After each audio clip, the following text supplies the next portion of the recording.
Hello and welcome to the channel. The Abia State Governor, Alex Oti, elected under the Labour Party LP, has finally revealed the real reason why he does not have President Bola Ahmed Tinubu's portrait in his office.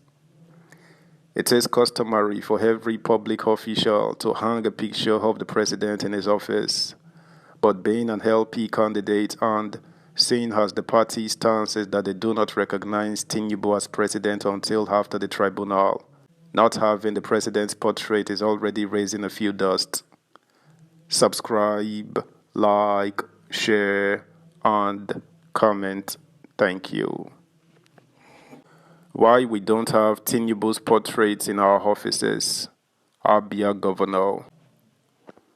The Abia State Governor has explained the absence of President Bola Ahmed Tinubu's portraits in some of its offices. The Governor, Dr. Alex Oti, dismissed claims that the absence was due to his administration's non-recognition of Tinubu as Nigeria's president.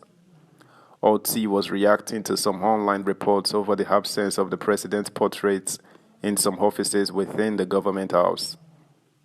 Speaking on behalf of the governor, a special advisor on media and publicity, Ferdinand Ekeoma, said the state government had the president's portrait in some offices, but not in all, adding that the same applies to the governor as well. We don't have the governor's portraits in most offices because this is a new government. We have placed some pictures and ordered for more. It has nothing to do with politics. The day the governor met with permanent secretaries, we still had the former governor Ikpeazu's portrait in the banquet hall. It is criminal to say that the person who was duly sworn in as president will not be recognized. It doesn't make sense, and we don't think it is in that direction, Ekeyoma was quoted by the Daily Trust. He said a media report to that effect must have been sponsored by the opposition in the state to discredit Governor Oti.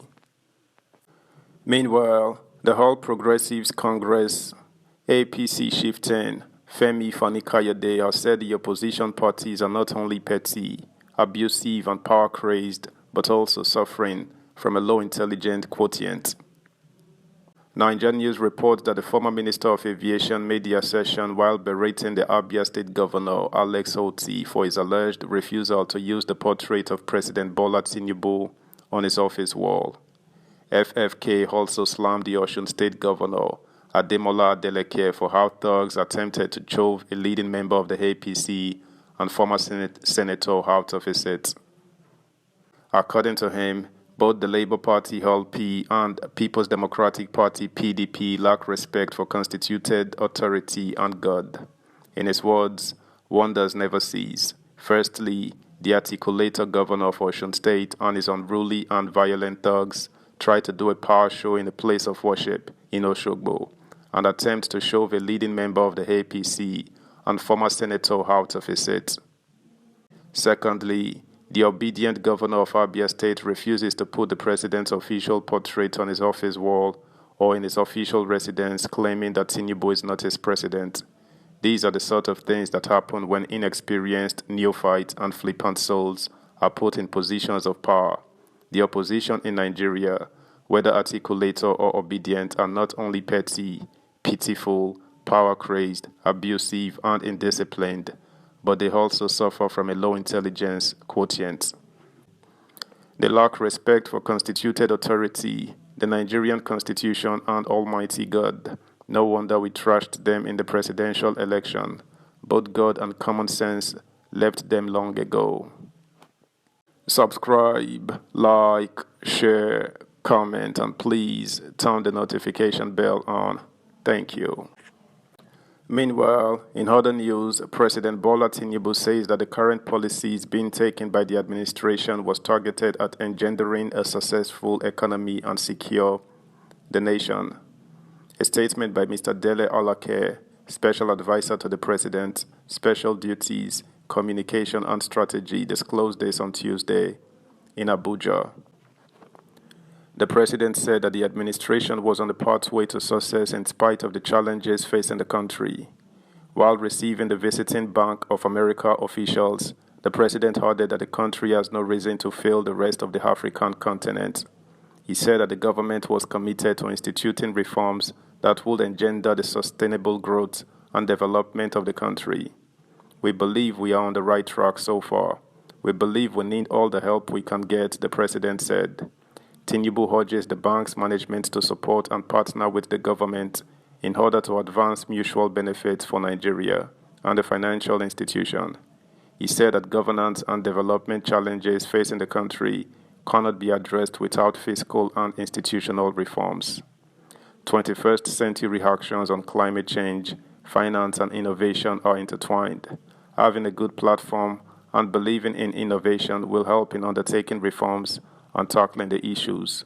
This is the largest economy and democracy in Africa, and if we cannot do it, nobody will do it for us, he said.